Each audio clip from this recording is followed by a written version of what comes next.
reviewed the game tape, what did you think of Saturday's performance? Yeah, I mean, I think highlight just from a fourth quarter finish. I mean, it's something we talk about all the time. There's only one quarter in the game that you can win. It's the fourth, and so everything up until that point matters. But in the end, they don't stop that thing after 45, whichever side of the coin that you're on, and it's just something that's been a huge emphasis for us. One quarter to win the game, and the guys found a way to do that. So obviously good and not takeaway. But that's the big thing. Just grind. The beauty contest is for everybody else. We're just trying to find a way to win a football game, and guys found a way to that last weekend. So I was proud of them. You talked a lot about it, how Eric's length helps in that position. Yeah. You don't see a ton of inside linebackers with that height and that skinny. Are there any elements of that he has to kind of overcome in terms of his height making it more difficult to play that role? Yeah, I think the big thing is for him to be the player that he can be. The weight's got to come on. That's just fact. That's not Coach Grinch's opinion or Coach Odom's or Coach Riley's. And believe me, Eric's not. There's no pushback there.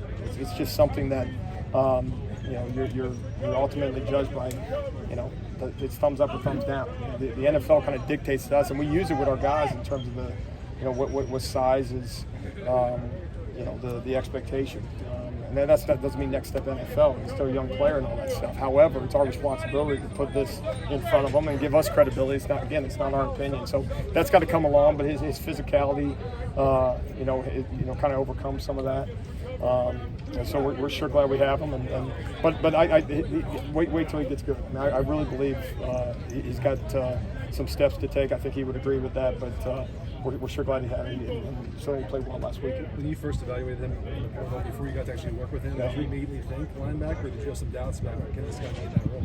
Yeah, I mean, until you get a chance to meet him, you obviously on film, he stood out as kind of a run and hit type of guy, and you see the good stuff, and you're kind of left to wonder a little bit, quite honestly. And then obviously you can have him in the spring to get a chance to work with him in that. And, one of the things at linebacker, it's great. Number one attribute is run and hit, but can you fit a gap? And there's two backs in the backfield. You want him to come downhill and take on a fullback, and he can do those things. So I think with all guys there's question marks, and I think by and large he's answered them. So been again very pleased with his progress, and we're going to continue to keep raising the bar that way.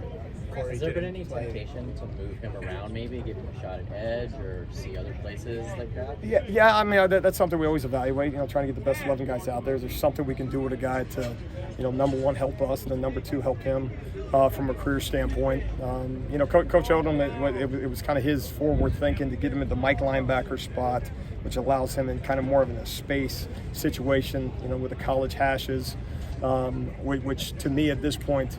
Is the best place to put him in order for him to be playable for us and excel for us. So I'm kind of pleased with where he's at right now, but we're constantly evaluating things. Did you guys didn't play against Oregon State open into that decision? Yeah, just practice. Did you guys initially evaluate Eric as just strictly kind of a Mike inside linebacker, or was it kind of more you guys evaluate him as an edge in the portal and decided to move? That's right. No, just a guy with kind of position flexibility. When that evaluation took place, I mean, we're still in the process of kind of evaluating the guys that are in the program, So it wasn't as simple as saying, okay, we just need one of this. There's a lot of things that we need at that point. And there still are. There always is. But it was something that we're going to bring him in the program, thought he could help us. I think one of the things that kind of helped him and gave us confidence was the fact that he did have that flexibility, which is a credit to him.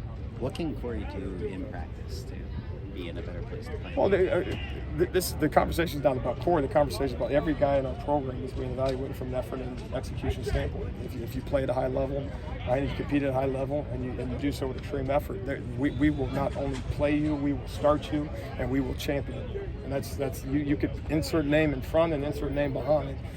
That's the expectation, and some guys are doing it, some guys aren't doing it at the level that we anticipate or expect them to.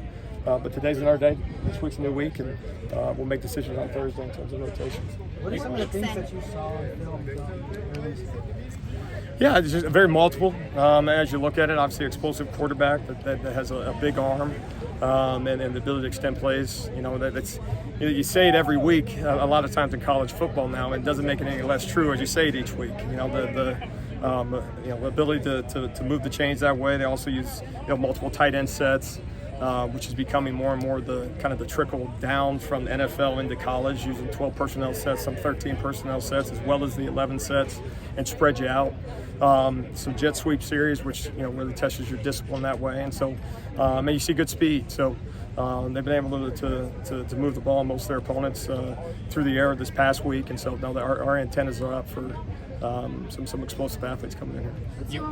You and Lincoln both mentioned after the game that you thought it was the game you had the least busts in. After watching the film, does that still ring true, and what led to that improvement? Yeah, I mean, the one bust is too many, but it is a game of mistakes, and we're trying to, obviously, from a coaching standpoint, it's on us to eliminate, and if you can't eliminate, obviously you want to limit them. So I would certainly echo that, after looking at it. But one of the challenges for us is, and one of the conversations we've had with the guys, if you can do it once, you can do it twice. And you're only going to do it twice if you set the expectation. Obviously, it was one thing for a coach to say, okay, well, the scheme didn't change between play one of the game and play 50, and there was jobs you had to do along the way. And those jobs never changed. If you could do it once, why couldn't you do it twice? You do it twice, 3 times, so on and so forth. And so, one of those things is it lets you off the hook if you say, well, I got to right most of the time. And so just driving that expectation. Obviously, we got to coach you better. That's the chief thing. Is it starts out here on the grass. And, but along those same lines is, if the percentage goes up in our favor, then we got a chance to be successful. And it'll be another challenge this week to do those things. All right, thank you all.